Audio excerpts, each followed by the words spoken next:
Приветствуем наших подписчиков и гостей канала Эзотерика для тебя. Друзья, мы вас всех приветствуем в изобилии и достатке.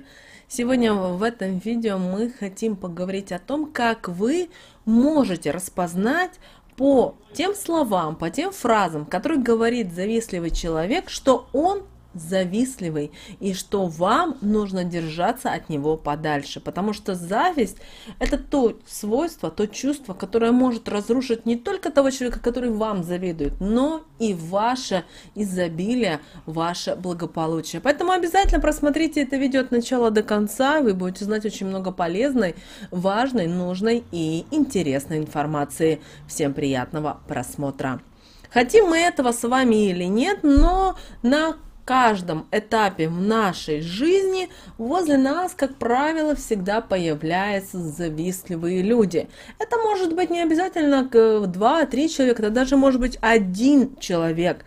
Но этот человек своими действиями, своими словами, фразами способен привнести в нашу жизнь неприятности, проблемы и беды. И вот от таких людей лучше сразу держаться подальше. Но, к сожалению, мы все люди, которые хотим доверять, мы все люди, которые несем любовь, благополучие, и нам не всегда у нас получается быстро понять, распознать, какие же чувства на самом деле испытывает тот или иной человек по отношению к нам. Но если мы с вами будем знать, что завистливые люди могут сами себя выдать, и нам не представляется большого труда их распознать, для того, чтобы мы избежали дальнейшего присутствия в нашей жизни.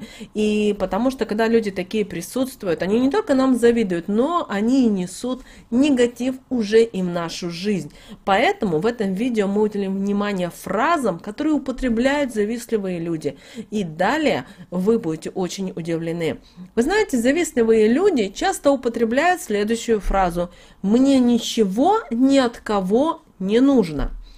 И таким образом они показывают, что якобы они ни в чем не нуждаются, но ставят вас тем самым в неловкое положение. И вы, ощущая себя некомфортно, сами того не подозревая, начинаете предлагать этому человеку помощь. А когда этот человек видит, что вы уже попались на его крючок, еще больше начинают от нее отказываться. И в результате все, что вы желаете сами им, и преподносите им. И этой фразой они способны манипулировать тем, кому они завидуют. Поэтому, если кто-то из вашего окружения любит проговаривать эту фразу, что «мне ничего ни от кого не нужно», вообще не реагируйте на нее. Говорить ничего не надо. Значит, и не надо. И не настаивайте ни в коем случае на этом. Также завистливые люди всячески стараются успехи других людей обесценить. Так, например, когда вы добиваетесь определенных успехов, например, в работе, в жизни, они любят повторять следующую фразу: «Ну и что здесь такого? Любой бы смог, и в этом нет ничего сложного». И в этот период человек, который действительно добился чего-то в жизни, он начинает чувствовать себя некомфортно, ему становится неприятно. А вы знаете, завистливый человек от этого получает достаточно большое удовольствие. Завистливый человек, возможно, никогда и наполовину не сможет сделать того, что сделали вы. Но никогда этого не признает, а наоборот расскажет, что гордиться вам нечем. Такие люди все время, что бы вы ни сделали, будут акцентировать внимание на том, что они бы и это сделали лучше, и что все, что они вообще не делают, даже маленькое дело, они делают лучше всех, и другим до них очень далеко. И свои успехи они всегда стараются выносить на всеобщее обозрение, а успехи других наоборот. Они на людях стараются преуменьшить. Таким образом, они еще и самоутверждаются, пытаются на вашем фоне. Или фраза «не пойму, почему же ему так везет». Вы знаете, это, наверное, одна из любимых фраз завистливых людей. Завистливые люди даже предположить не хотят, что это, возможно, и не везение, а результат старания другого человека. Они не стараются идти своей дорогой, добиваться своих результатов и даже не обращать внимания на окружающих. Им проще списать все на то, что им просто не повезло в данный момент, а кому-то наоборот везет. Чтобы преуменьшить достижения других, завистливые люди любят сплетничать. Они распространяют постоянно всевозможные сплетни и этим растрачивают свои положительные энергии и, к сожалению, окружают себя сильным негативом. Это все они делают из-за того, чтобы испортить репутацию другого человека, которому они завидуют, а свою, наоборот, приукрасить. Завистливые люди подвержены такому разрушительному чувству, как ненависть. Они постоянно кого-то ненавидят. И как вы не будете пытаться наладить отношения с такими людьми, ничего из этого у вас не будет получаться. Такие люди всегда рады от того, что у человека, которому они завидуют, происходят какие-то неудачи, какие-то неприятные ситуации в жизни. И они, вы знаете, всегда отслеживают и принимают участие в жизни людей, которые их окружают. Они в глаза стараются выразить свое сожаление о случившейся ситуации. И это они стараются сделать самыми первыми. А вот у вас за спиной они повторяют, что все, что с вами произошло, вы точно это заслужили. Такие люди любят жаловаться на свою жизнь, и часто в ней абсолютно нет таких проблем, как они это преподносят.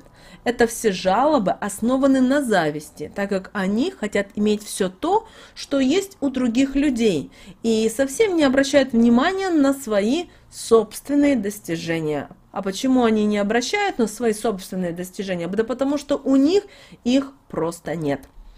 Сколько бы завистливые люди не зарабатывали, им всегда будет мало. И они обязательно будут каждый раз находить новый объект для зависти. И при этом будут повторять следующую фразу. «Я никогда не смогу заработать столько денег, сколько есть у других». И вы знаете, у этих людей, которые завистливые люди, очень низкая самооценка, и от нее идут и все остальные их проблемы. А вот свое превосходство они стараются доказывать постоянно. С такими людьми нужно быть постоянно настороже, ведь нельзя предвидеть, что и на каком этапе от них ожидать. А еще, находясь возле них рядом, вы попадаете под постоянное влияние негатива, которым они сами окутаны и который они излучают.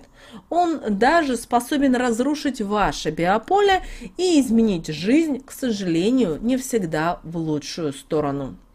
Если в вашем окружении есть такие люди, а поверьте, они всегда есть, начиная от работы и заканчивая вашим личным окружением, лучше постараться перестать с ними общаться вообще.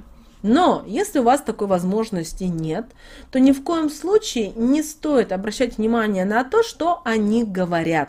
Ведь этим они хотят не только понизить вашу самооценку и самоутвердиться на вашем фоне, но отвлечь вас от поставленных целей.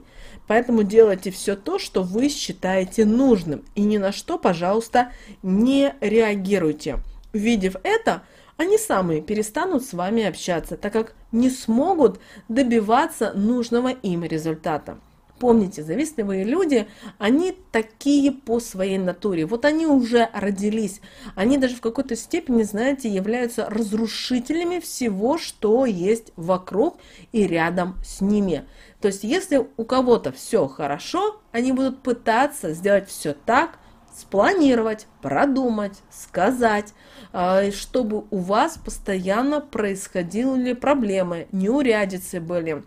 Если можно залезть в вашу личную жизнь, они это сделают. Если у них получится разрушить отношения между вашим любимым человеком, между родителями, какими-то близкими родственниками, они это будут делать. Поэтому ни в коем случае, как правило, не подпускайте людей завистливых к себе. И старайтесь, вот если у вас есть работа, работа это работа, там вы можете пойти на чашечку кофе со своим коллегой, обсудить рабочие моменты, но не нужно приглашать этих людей в свою личную жизнь, потому что очень часто такие люди умеют не только красиво говорить, но и также умеют уничтожать то, что есть у вас. А вы этого могли, чтобы добиться, вы шли, возможно, не один даже десяток лет, а потом вы оказываетесь у разбитого корыта. А этот человек, достигнув своей цели, идет дальше по головам. Ему без разницы. У него, знаете, вот он родился именно с вот этой программой, и вы ничего не можете изменить. А когда вы игнорируете такого человека, когда вы поняли, что да, это человек завистливый, он несет определенный негатив, с ним очень тяжело, у этого человека 7 пятниц на неделю и так далее, вы постепенно отходите от него. А этому человеку уже не от чего питаться, ему вы становитесь просто неинтересны. Или когда человек начинает возмущаться, говорит, да как же ему могло повезти, да как же у него, слава богу, что у него все хорошо. И продолжайте себе заниматься своей работой. То есть, знаете, вот не произошло контакта, чтобы посплетничать и что-либо обсудить и поговорить. Поэтому, пожалуйста, будьте очень внимательны и осторожны с людьми, потому что очень много людей напишут на электронную почту и говорят, ну как же выявить? У меня вон коллега по работе, ну такая милая, но я-то знаю, что у нее, скорее всего, она мне завидует. Вот простые слова, простые фразы, которые помогут вам выявить такого человека. Поэтому, пожалуйста, используйте эту информацию в своей жизни. Также обязательно поделитесь этим видео с теми, кому вы считаете, что эта информация действительно будет полезна и важна. Вне зависимости, вы работаете в большом коллективе, в маленьком коллективе, знаете, всегда есть завистливые люди. Вы о них можете вообще не знать от слова совсем, потому что вы заняты работой, у вас есть свои цели, у вас есть свои задачи, но другим людям всегда важно узнать, а что же у вас там? Если у вас дети, если у вас любимый муж, который, возможно, хорошо зарабатывает, что у вас с родителями, почему вы так живете, почему вы едете путешествовать туда или сюда, а почему и то, а почему все, поэтому, пожалуйста, ваша жизнь – это ваша жизнь. Помните, вы пришли в этот мир проиграть определенные ситуации, но не нужно себя отправлять в какой-то вот негатив и деструктив. Друзья, мы надеемся, что наши советы и наши рекомендации вам были полезны. С вами, как всегда, был канал Эзотерика для тебя. Подписывайтесь, ставьте лайки, мы услышимся с вами уже в следующем видео.